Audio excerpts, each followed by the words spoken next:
We want total satisfaction here. So Chris mentioned that I did a book back in 1989, Jacksonville Architectural Heritage. Some of y'all seen that, most of y'all seen it? Well, that book had a wonderful story. I was chairman of the Historic Landmarks Commission, and we wanted to do a pamphlet on Jacksonville architecture.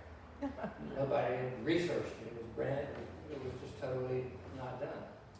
And so it was about 1978, and I decided we had enough information, we should write a book. And I kept telling people it would be out for Christmas. I didn't tell them which year. 12 years later, 1989, Jacksonville Architectural Heritage came out, 432 pages, and it sold out in 10 days. We knew we were on to something. And so the book's been around for a long time. It's on many coffee tables, and it has a lot of information.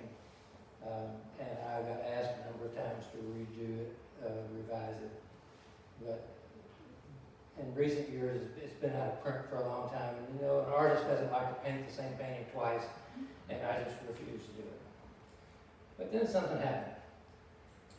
I was in San Marco bookstore about a year and a half ago, signing another book that I did called Life, the Untold Story of Charles Adrian Pillars. He was the sculptor who did the Memorial Park statue.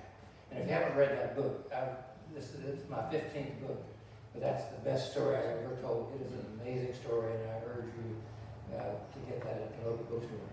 But anyway, I was doing a book signing, and on a little pedestal back in the back, they had a copy of my 1989 book for $250. And I said, oh my God, that's not right. And so I said, well, and then I added up 21% of the buildings in that 1989 book have been demolished. They're gone. The general standard for putting buildings in that book was the same as the National Register for Historic Places. The building had to be 50 years old.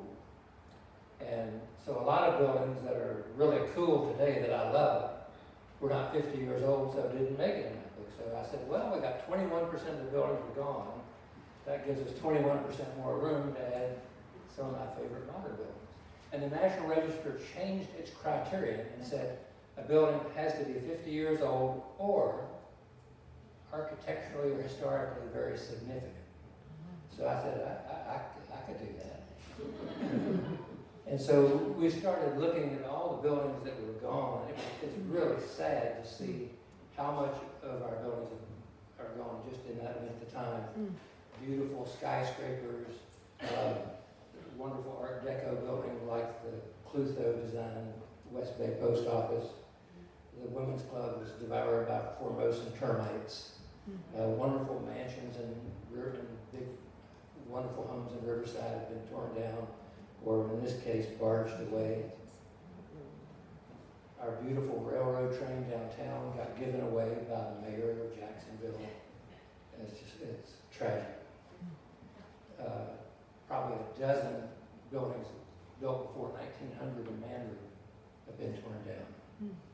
I mean, the sense of loss is so great. Like this wonderful prairie-style funeral home downtown Jacksonville, designed by Mark and Sheftal, it totally burned up 2 years ago.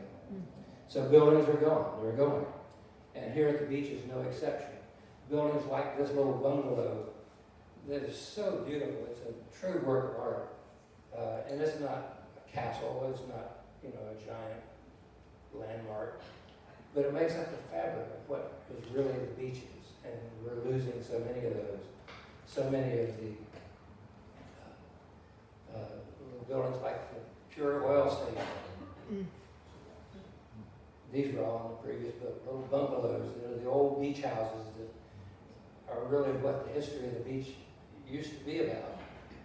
And the landscape of the beaches is just slowly gone. There are so many of these wonderful shingle-style houses in Atlantic Beach. And if you think of the value of the property, and that's the story of a lot of these, you could tear one of these down and build a mega mansion beach home and think nobody will miss it. Well, I'll miss it. And you should miss it. And we all need to be good stewards of what we have remaining. But because so many of these are gone, and because it is, after all, Jacksonville's Bicentennial, or was, 2022 is Jacksonville's 200th anniversary, I started to get persuaded to do a new book. And I didn't want to do just a new version of the old book. I wanted to make it a totally new book, which this book is. We have new technology, new ways to compose and research a book. We also have color.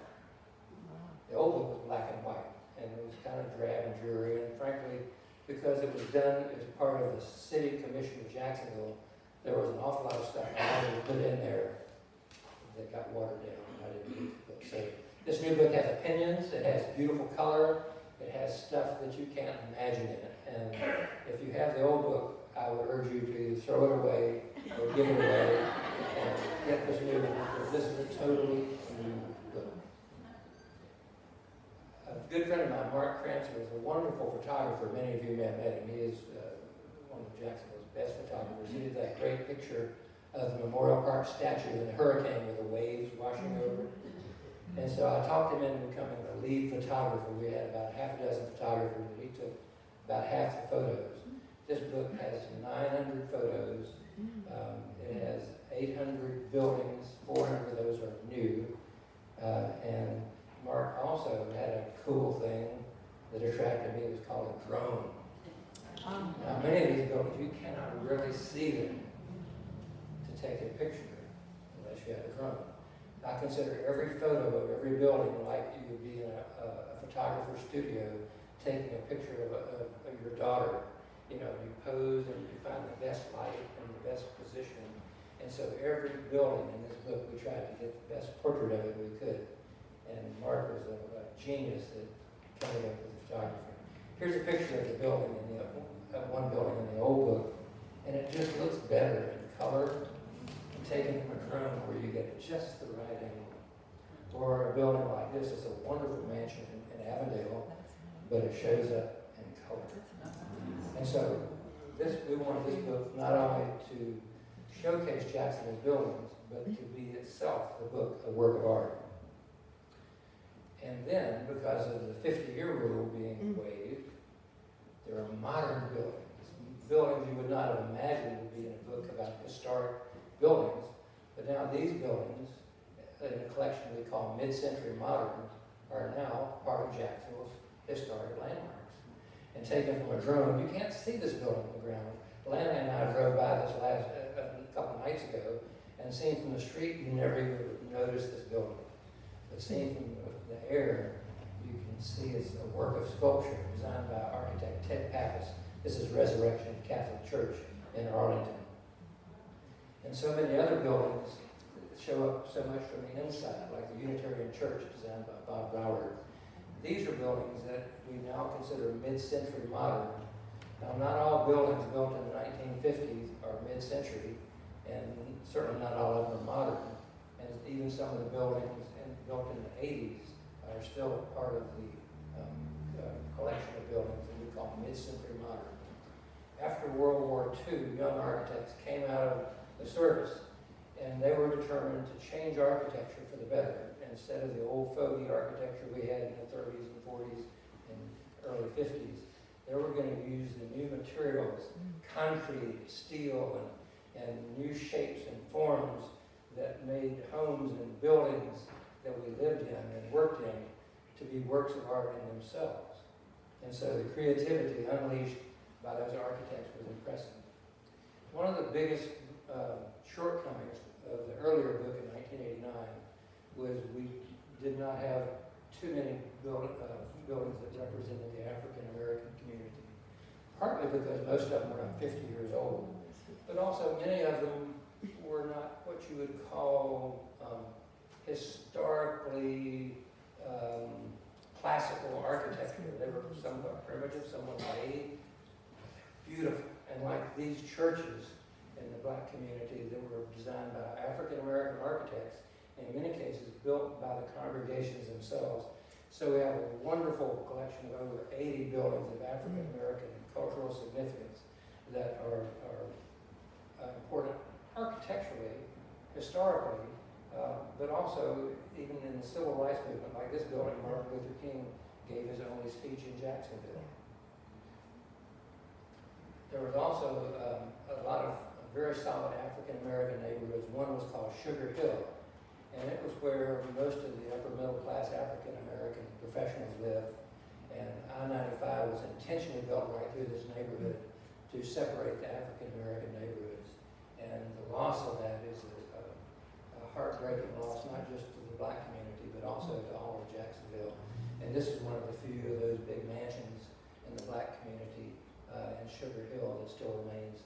It was the residence of Bishop Henry Tukes.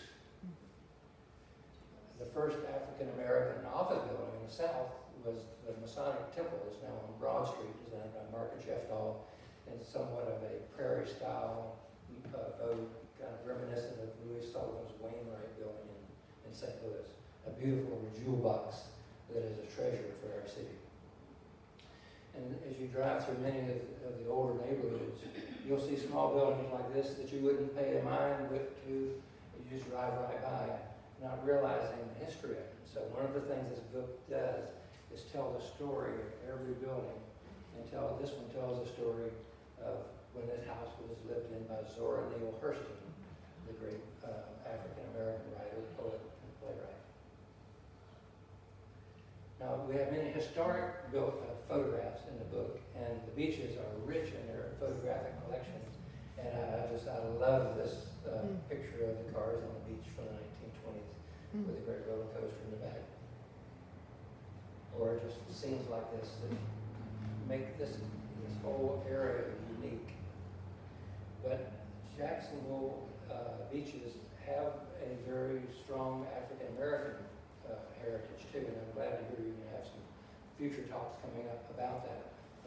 This is Jacksonville Beach Elementary School, and it was moved to this site and is now a heritage center.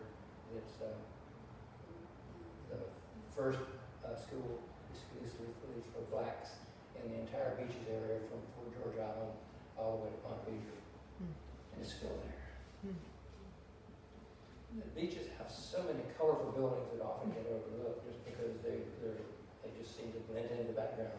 But when you stop and look at this, one of the first of the beach motels, the Sea Breeze, and it was built around a courtyard, and cars would drive in the main entrance between those two segments of the building and then drive out the other side. There was parking in the middle. And it's still there. We're the oldest house at the beach. Who knows what house this is? Oh, yes. Is that Mark Williams' house? Mueller. This is the Mueller residence, built in the 1880s. The oldest house at the beach. Or you have many of the buildings. There's a whole section on the Beaches Museum and History Park, which we're now in. This is the old Mel Mayport FEC railway station dating to 1900. It was moved from Mayport. Or you have the building that we're in now. This is a treasure building built in the 1800s, 1880s, designed by Robert Schuyler, who is one of the great architects of Florida. He lived in Fernandina. He also designed St. Andrew's Episcopal Church. It's the headquarters of the Jacksonville Historical Society. Many of you may have seen that. It's that big Gothic cathedral as you go to the Jaguar Stadium. And of course, the Lifeguard Station, designed by Bernard Close, one of Jacksonville's prominent architects. And it's truly a unique piece of architecture in itself. And we even have it in the Pete's Bar. It's not only, it's significant in a lot of ways. Architecturally, it's very cool. It is one of the early concrete block buildings made of carved molded concrete. And it's also where more people have gotten wasted probably than any other site in the entire beaches area. And just its sign alone is very cool. The old mansion for Thurston Roberts called Sea Rest in Neptune Beach. And the oldest house in Neptune Beach. Who knows this one? Come on, shout it out. This is the Cashin Goodell house. Cashin was he was a contractor who worked on the Continental Hotel. the hotel was. And like many of the other houses along the ocean front, the way he got the lumber delivered at the time when there were no automobiles, they would take it out through the jetties out in the St. Johns River, out into the ocean, and just dump the lumber overboard and wait for it to wash in on the shore. This house was built and washed that lumber.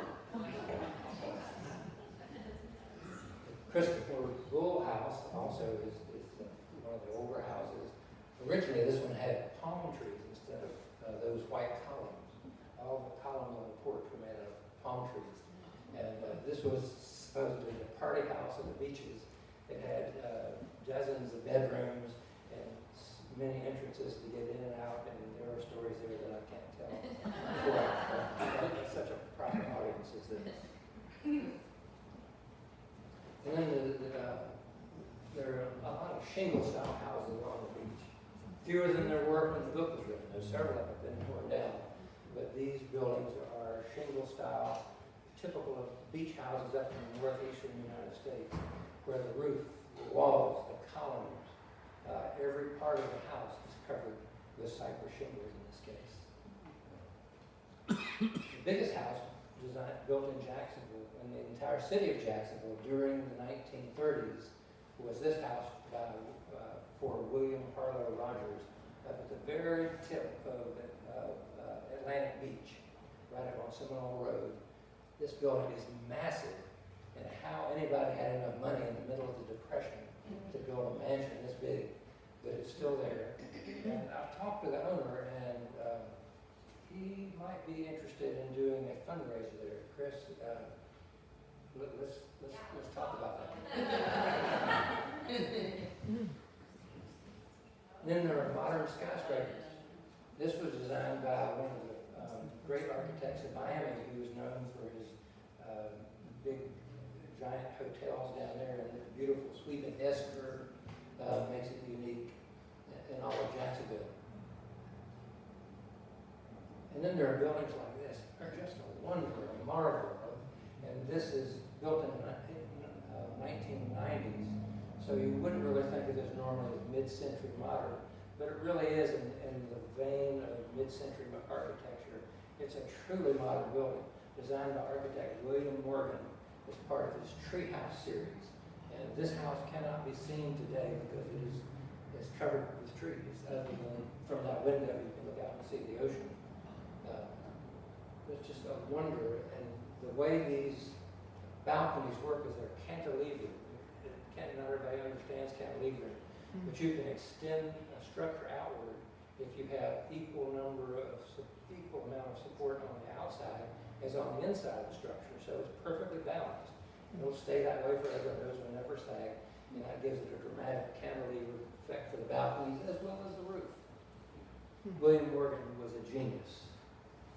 He also designed Beach United Methodist Church. That as you drive past, you often look at it and see what an amazing geometric wonder it is. Morgan did a lot of houses at the beach, and he was internationally known, and he designed several embassies in foreign countries for the United States government. And this is the Dickinson House in Atlantic Beach, and you can see it also is cantilevered. The second story extends well beyond the lower story, which works like a pedestal and gives beautiful views of the ocean.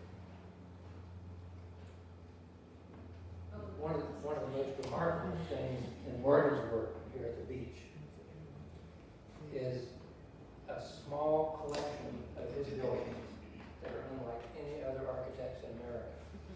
After Hurricane Donna in 1964 destroyed much of Atlantic Beach, the beachfront was left with a huge sheer cliff where the entire dune washed away. And nobody wanted it. You couldn't build on it. But Morgan had the idea, I'd like to build on that and see what I can do with that kind of geotopography. And so he bought several blocks of Atlantic Beach from next to nothing. And then over the next 20 years, he found customers, clients, who would buy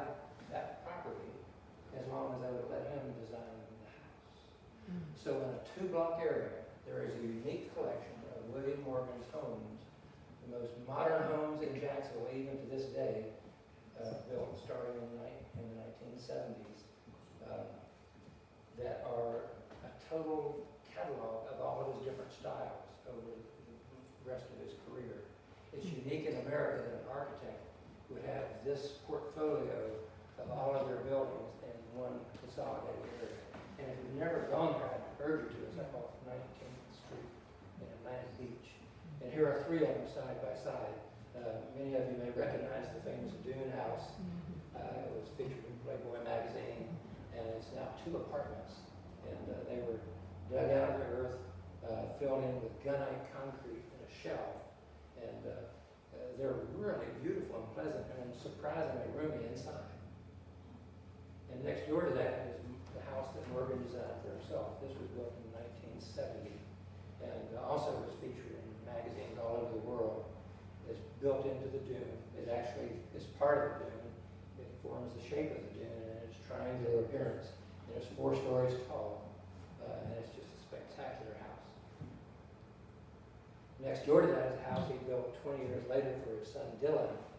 And my gosh, that house is just a spectacular work, not even if you look at it as a work of geometry and sculpture, not just a house with those cantilever balconies. Magnificent. So you get an idea of the variety. Here's another one of his tree houses that he designed down the street, the Lambertson House. Another house he designed for Peggy Cornelius.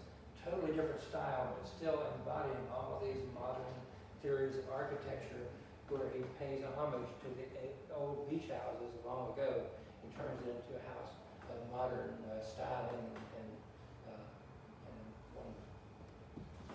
one of his most remarkable ones is this beachfront condominium. It's 4 condos in this one flying saucer-like structure. There's a lot of other architects, of course, designed houses at the beach, like this one for Bobby Jacobs, designed by Taylor Harvey.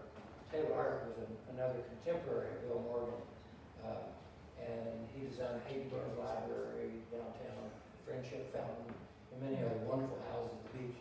Quite a few of them have been torn down and turned into mansions. Fortunately, this was one of his biggest ones that still exists today and is in very good condition. Another true marvel of architecture at the beaches is Old St. Paul, New St. Paul's by the Sea, as opposed to this one being Old St. Paul's by the Sea. This was designed by Georgia architect Blake Ellis, and it's a sweeping, swerving, fish-like seashell, just amazing structural wonder how somebody could conceive of that, much less to build it. Although, if you look at it in the book from a drone, you get to understand a little bit of the complexity and appreciate even more its very extraordinary geometry. Another building that many people miss, this is in Atlantic Beach, is a house that goes all the way through the block, and it has a similar facade on both the beachfront and the side away from the beach.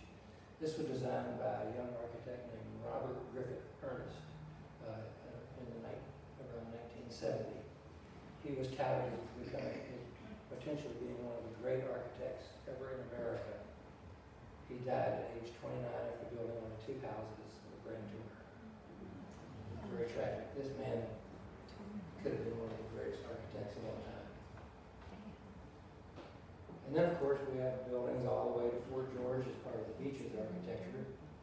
This one being one of the early ones, 1878, the home for Governor Napoleon Bonaparte Brumberg. Of course, there's an even older house at Fort George. One of them is the oldest house in Jacksonville. Who knows what that is? Kingsley Plantation House. It goes back to the late 1870s, the oldest building in Duval County. And then you have Mayport has the King House, built around 1913, and hardwood many ghost stories, and lots of made up fiction about what's happened in this house. So the beaches are rich. And there's a section for every neighborhood. Neptune Beach has its own section in the book, Atlantic Beach, Jacksonville Beach. There's a section on bridges, Jacksonville City of bridges, and our bridges not only connect us, but they're also wonderful works of engineering and architecture that deserve to be celebrated. And truly, like the Dames Point Bridge, aka the Napoleon Bonaparte Broward Bridge, is truly a world-class work of art and one of the famous bridges in North America. Downtown Jacksonville, there are lots of old classical architecture, like this, the old library building designed by Clutho in 1902, now owned by a law firm. But I urge you in this book to go around and look at buildings in a whole new way, to look up and see their details. Many of these buildings were built at a time when the ornamentation of the building actually spoke of the owner's quality and character. And so every building that represented business or a home in the first quarter of the century was meant to be an emblem of the person who lived, worked, or owned that building. And so as you look at the columns of the library, it features the heads of Shakespeare and Euclid and other great men of learning as part of a message. It's logical for a library, really. And then there are buildings like this, mid-century modern buildings that just take your breath away. Who knows where this building is? St. John's Cathedral? Is this St. John's Cathedral? Who said that? Genius! I used to It's work actually there. not St. John's Cathedral, it's next to it. It's the chapel. And it's just breathtaking, and hardly anyone outside the congregation knows that it's there. And then as you go through and look at old buildings, particularly those downtown, some of the great churches were in downtown Jacksonville were decorated so much greater than we take care of our buildings today, and they were intentionally works of art as well as structures that people would come and worship. And just the detail of these and the effort it took to create these works of sculpture that are an integral part of the building. Even the Art Deco doorway for the Monroe Street Post Office is just a fantastic work of art if you take time to see it. I was walking down the street one day and looked up the Porter Mansion designed by Clutho in 1902, and I just had never seen that particular perspective before.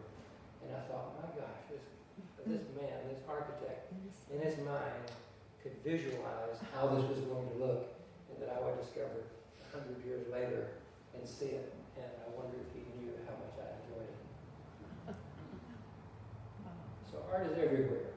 Architecture is that one kind of art that we share as a community, that everyone owns at least some right to these buildings because they decorate our lives. We all get to see them equally. They're not hidden in a museum. They're out in public where we can all see them. And yet it's ironic that buildings made of stone and steel and concrete are far more fragile than other works of art, like a poem or a book or an opera that will last forever. So we must save them, and not save every old building because it's old, but those that are beautiful and inspiring and have a reflection of our history and our story of who we are in this place. We need to be more diligent in protecting those that are with us.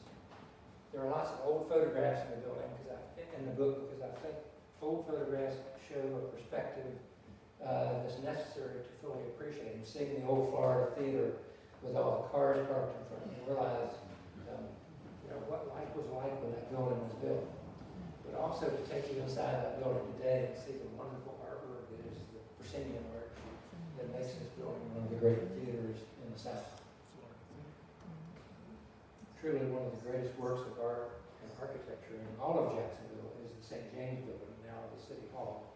Originally was a department store for the Coen brothers, designed by Clutho. Clutho met Frank Lloyd Wright about 1904 and came back to Jacksonville all enthusiastic about this new architecture that was going on in the Midwest, designed by Frank Lloyd Wright and Louis Sullivan and other young architects. He wanted to create a truly new American architecture that was not beholden to Europe, had no Roman arches or Greek columns, but expressed itself in a new way that was simple, straightforward. Its design and ornament was organic. You can see the leaves and seed pods and berries and all sorts of things that give it a human scale in that wonderful ornament in the tower of the St. James building. And then there are great skyscrapers. The Florida Life building now is the Maris Bank on the south bank of the St. Johns River. Was the first true skyscraper and modern skyscraper in Jacksonville. It was the tallest building in Florida for 20 years, but it was also recognized throughout the United States as being one of the great pre-stressed concrete buildings ever built. If you look at it carefully, you'll see that there are no support in the corner. These vertical members on the sides, two on each side, are cantilevered out so that each level is supported in the windows form a glass corner at the corner of this building. And it's built so it can take hurricane force winds and sway in the wind. It was designed by architect Welton Beckett, who was a famous California architect who designed the Capitol Records building, the one shaped like a stack of records like you see out in Hollywood.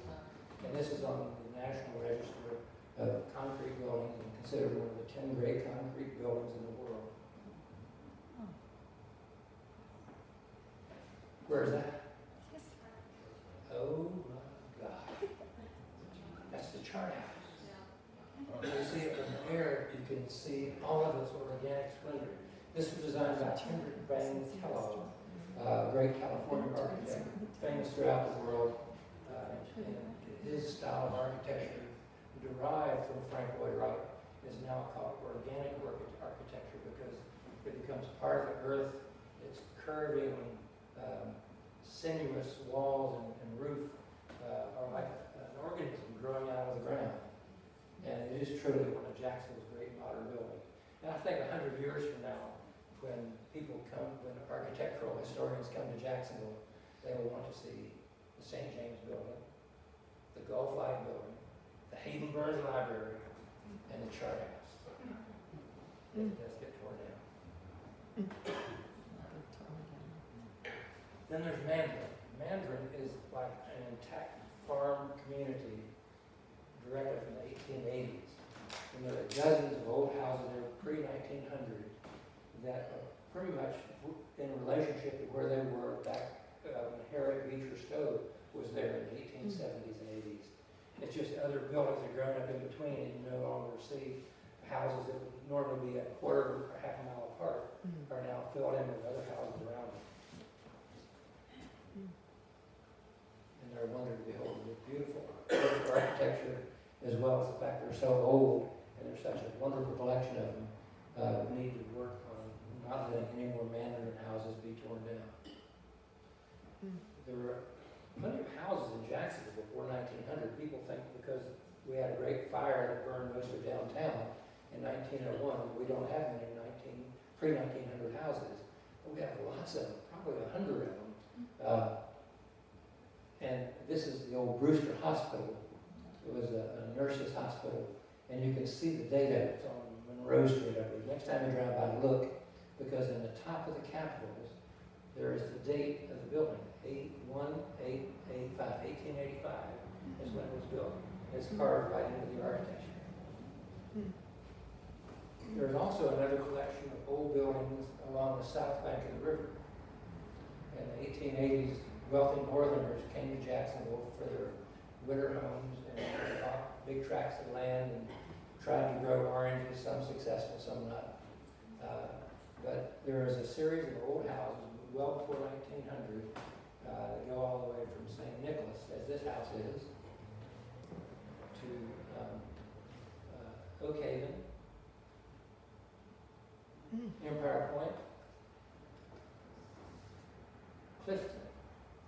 There are about 12 or 15 of these houses all the way from St. Nicholas to Clifton. And they were all neighbors.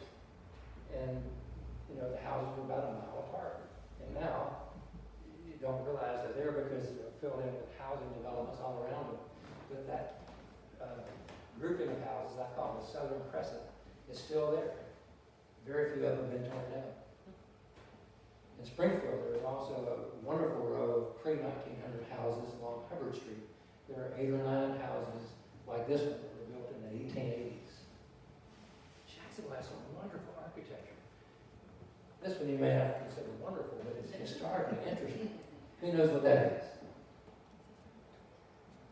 Jack's beer was the leading brand of beer in the southeastern United States.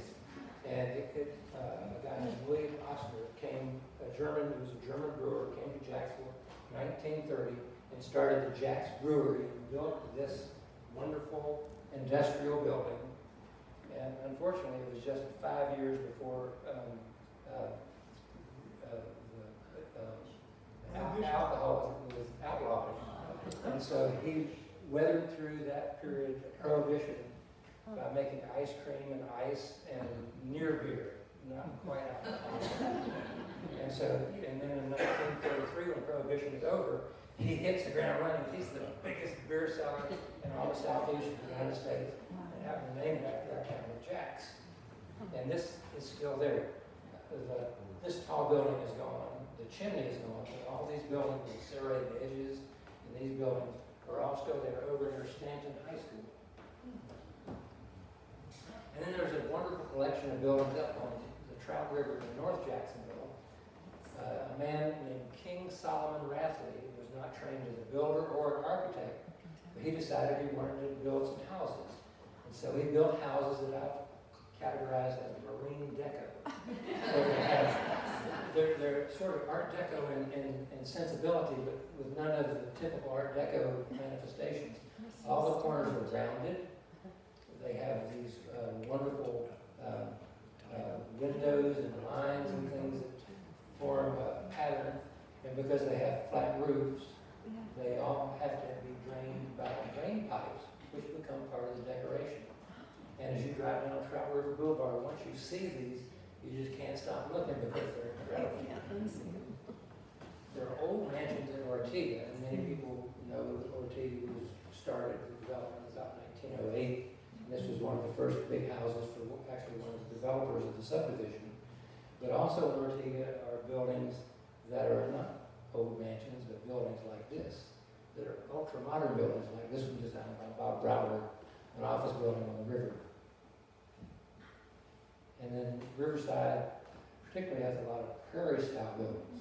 Jacksonville has more prairie-style buildings than any other city outside the Midwest, and Riverside probably has the best collection of these buildings that have cantilevered roofs, wide bands of windows, porches and balconies that connect you with nature.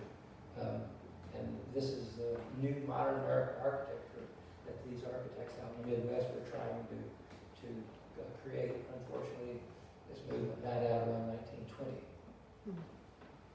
Art Deco came along in the late 1920s and 1930s, and we have some great examples like this restaurant on Park Place with its Buck Rogers spaceship tower. And then we have great mansions like this on River Boulevard, the mansion for Leon Cheek, one of the founders of the Cheek Mill Coffee Company, which became Maxwell House. There's a apocryphal story that's so good I'm going to tell it real quick. Joel Cheek, who was Leon's father, was in Nashville, and he started a little coffee company up there that he called the Cheek Mill Coffee Company, and they served it at the Maxwell Hotel. And it said that President Teddy Roosevelt came there and took one sip of the Maxwell Hotel's coffee and said, it's good to Alaska. Now that's been repeated so many times that it's almost true. And then, of course, Bowles School, many people don't realize that this was originally a hotel built in 1926, designed by Marsh and Saxelby, two of Jackson's lead architects. It was opened with great fanfare. All the well-to-do people in Jacksonville were there to celebrate San Jose, which was destined to be a city bigger than Jacksonville in the 1920s. A year after the hotel opened, it closed as the stock market crash was imminent and the real estate bust destroyed all the property values in Florida. And so years later, this became Bowles School, which was now, as I say, I think one of the beautiful beautiful high schools in all of Florida and all of the United States. have Art Deco. If we can keep more Art Deco buildings have been torn down in Jacksonville since I wrote this book, is probably any other style. San Marco Theater is one of the great examples of that. This building is closed as a theater, and it's going to be used for retail space. And whether they can keep this wonderful Art Deco facade, I'm really hoping very much for. Another building we're about to lose is one of our most significant.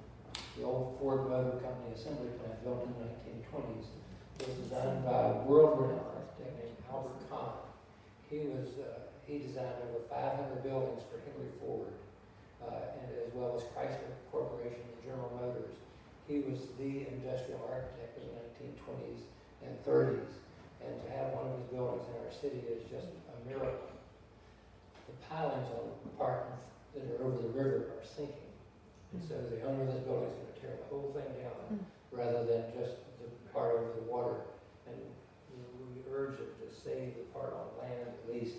This is one of the great industrial buildings in all of Florida, with its wonderful skylights. The whole interior was lit by these clerestory lights. There were 10,000 panes of glass. But we're losing it. I'm so sorry.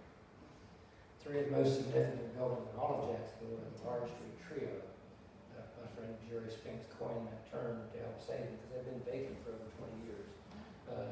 Two skyscrapers by Clutho. The first skyscraper in Florida, the Bisbee Building, and the wonderful thin soaring skyscraper, the Florida Life Building, which framed this classical marble bank building. It's a unique composition in almost any place in America I can think of. Most tall buildings are on the corner, so they become the prominent building in the block. It's rare that you have two tall buildings symmetrically aligned in the middle of the block, so that you have a composition where you can see all the sides of all three buildings at one time. And these buildings are way too significant architecturally and historically to tear them down, and they've been vacant way too long to leave them the way they are. So we're working very hard, pressing the developer to get this show going and get these buildings fixed. Then there are wonderful modern buildings like this one. I bet none of you have ever seen that. Designed by Bob Broward. I don't know what kind of mushrooms he was. It's a wonderful building. And actually, I had a part of this building. I was Bob's optometrist, and he was talking about, it's a computer center built for Toyota. And I was telling him how people who work on a computer all the time, and this building was built just when computers were brand new. It's helpful if they can pause every once in a while and look far away, let their eyes relax instead of staying intensely focused up close. And so he blamed these things, those sunscreens, on me. Let's see if I can make this work. Come on.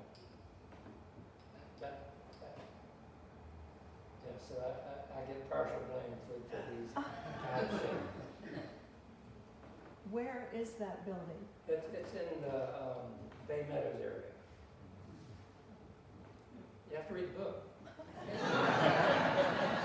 The book is written for you. It's a guidebook. And not just sit in it. I mean, you can put it on your coffee table and you can read it and look at it and it'll be very entertaining. But it's also meant for you to take with you, go outside and pick a section of town, and it's laid out so that you can drive down the street in order and see these buildings and learn all about their history. It tells their story. It's also meant to be an inspiration for our city. These are the riches that we have, and we must treasure them. Everybody has a stake in saving these buildings and not just letting them wantonly be torn down by developers who are worried about the price of the land rather than the cost of our heritage. And finally, it's also a book for scholars. There's 30 pages of footnotes. This is a book that is a reference work for people 100 years from now to come back and see what our city was in 2022. Including buildings like this, that I don't know why in the world they got built, but they sure are cool. This was designed by the man who lived there. He was a physician in he just liked domes, and so he built these domiciles. As far as I know, he still lives there today. Are you in the audience, sir? And then there are these wonderful mid-century modern buildings like this cathedral out on Beaver Street. And this has many wonderful stories associated with it. But the Baptist preacher who founded this church had his church downtown, and it grew so big. It was the first mega church in Jacksonville, and so he wanted to have this cathedral that has 300 seats, no seat of which is more than 100 feet from the pulpit. And he got to design it the same engineer who designed the roof at Space Mountain in Disney. And just before the building was finished, the preacher was shot in his mistress's home by his mistress. He drove 1 mile to the church and collapsed in a pool of blood in the parking lot and died. That's true? True. People ask why. Read it in the book. If it's in the book, it's true. If I tell you something that's not in the book, it may not be true. Another great church, mid-century modern, Tent Palace, Greek Orthodox church. Bob Brower's home, great architect inspired by Frank Lloyd Wright, who was one of his apprentices. You can see the sort of the Frank Lloyd Wright motifs in his house. That's in St. Nicholas. Can't hear you. What's that? Can't hear you. Oh, you can't hear me? Oh, yeah, I remember. I'm sorry, I get enthusiastic. And many buildings built in Jacksonville in the 1920s, what we call Mediterranean revival. They have trappings of Spain and Italy, and this was part of Florida's land boom. They wanted to take on the trappings and the airs of European wealth and luxury. And they're not good examples of any Italian or Spanish buildings, but the conglomeration of these are just wonderful, beautiful works of art. This one definitely has an influence from Venice. In fact, I know the exact palace in Venice that this was inspired by. There are classical buildings. Jacksonville has every architectural style you can imagine. We're sandwiched between St. Augustine and Savannah, two of the cities that are supposedly great historic architectural capitals. But Jacksonville has far more buildings, far more variety of architecture, and far more significant buildings than either of those two cities by themselves. And we need to be proud of it. We need to understand it. Henry Clutho was one of our greatest architects, and this is a building he designed, an apartment building on Main Street, designed by right out of Frank Lloyd Wright's playbook. I call this the greatest outdoor work of sculpture in Jacksonville. If you look at it not as a building, but just as a composition, it is remarkable. And especially if you see the windows on all those cantilever balconies, or Frank Lloyd Wright's Tree of Life design with gold leaf in the leaded glass. I mentioned that the rules for the National Register have changed. If a building can be less than 50 years old, it's architecturally significant. So this building is a Buddhist temple over on the west side. It's only 10 years old. But man alive, that is a significant building. It is so beautiful and so wonderful and so artistic that I hope this is still there 100 years from now for people to marvel. And then there is a whole section in the book on structures that are not really architecture per se, like the neon sign for the Maxwell House Coffee Company, just the sign itself, not so much the building. It's the largest neon sign in Jacksonville, and it's animated. It was built in the 1950s, and it's still there. Part of Jacksonville. It's a landmark. It's just not a building. Or the Great Alligator over in Metropolitan Park. It's not a building, but I love that thing. And then there's the spike wall. This wall right here. I don't know if you know the story. I'll tell you real quick. Mr. Sims built this house on the right, 1912, on St. John's Avenue. 3 years later, Mr. McDuff, who McDuff Avenue is named after, built this house closer to the river, such that his kitchen servants could look right into the living room of Mr. Sims. Mr. Sims was pissed. He built a 30-foot wall, 18 feet tall between the two houses, so he would never have to look at that damn Mr. McDuck. And if the tourist buses drove by, they would say on the megaphone a story about the battle between the Hatfields and the McCoys, and the spike wall that separated them forever. It's still there. Or there's just this wonderful feat of engineering, this little helipad over at Baptist Hospital. It's just wonderful to behold and deserves to be called attention to. Or the last of the Milligan's Beefy Burger sandwich shops. It's still there, but it's Big M. Now I use Carlisle. And this I gotta tell you about. This is the only landmark in Jacksonville that can only be seen from space. It is the Great Interchange Spiral. It's known all over the world. It's the most beautiful feat of engineering